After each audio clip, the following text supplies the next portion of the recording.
ఏంటో నీ పేరేంటా? దుర్గాప్రసాద్ సార్ నా పేరు. దుర్గాప్రసాద్. ఈ ఏరియాలో శానిటేషన్ సూపర్వైజింగ్ చేస్తాం సార్. Sanitation supervisor. అవును సార్. అచ్చా. మనకి వచ్చేసి మ్యాజిక్ డ్రైన్ సార్. అంటే మనకి సోప్ పిట్ ఎలా అయితే ఉంటుందో ఆ మోడల్లో ఇది కన్స్ట్రక్షన్ చేసాం సార్. ఇది మనకి ఒక సోప్ ఛానల్ లాగా ఉంటుంది సార్.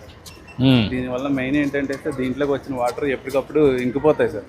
దానివల్ల వాటర్ స్టాగ్నేషన్ ఉండదు, మనకి దోమలు బెడద మస్ట్ బ్రీడింగ్ అనేది ఉండదు సార్. దానివల్ల దోమలు పెరగడం అది ఉంటుంది సార్. ఇప్పుడు ఎంత లోతు పెట్టారు? ఇది 2 feet పెట్టాను సార్. 2 feet పెట్టారు. మనకి ఇది ఏంటంటే సార్, ఇప్పుడు కాస్ట్ ఎఫెక్టివ్ సార్. ఇది మనకి నార్మల్ డ్రైన్ 100 meters కి 5 lakhs ఖర్చు అవుతాయి సార్. ఇది ఓన్లీ మనకి 65,000 తోనే కంప్లీట్ అవుతుంది. ఇది ఇట్లనే వదిలిపెడతావా లేకుంటే దీనిపైన కవర్ చేయొచ్చు? ఇంకేం కవర్ చేయడం ఉండదు సార్. ఇది ఇలాగే ఉంటుంది సార్. మనకి హెవీ రైన్ వచ్చినప్పుడు కూడా ఇది సరిపోతుంది సార్. ఇది per day 100 meters drain 20,000 liters వరకు మనకి ఇది కాన్ట్రిబ్యూట్ చేసుకుంటుంది సార్. ఇది మీరు ఒకవేళ చూస్తానంటే పర్మిషన్ ఇస్తే కనుక నేను డెమోన్స్ట్రేట్ చూపిస్తాను సార్. చేయండి.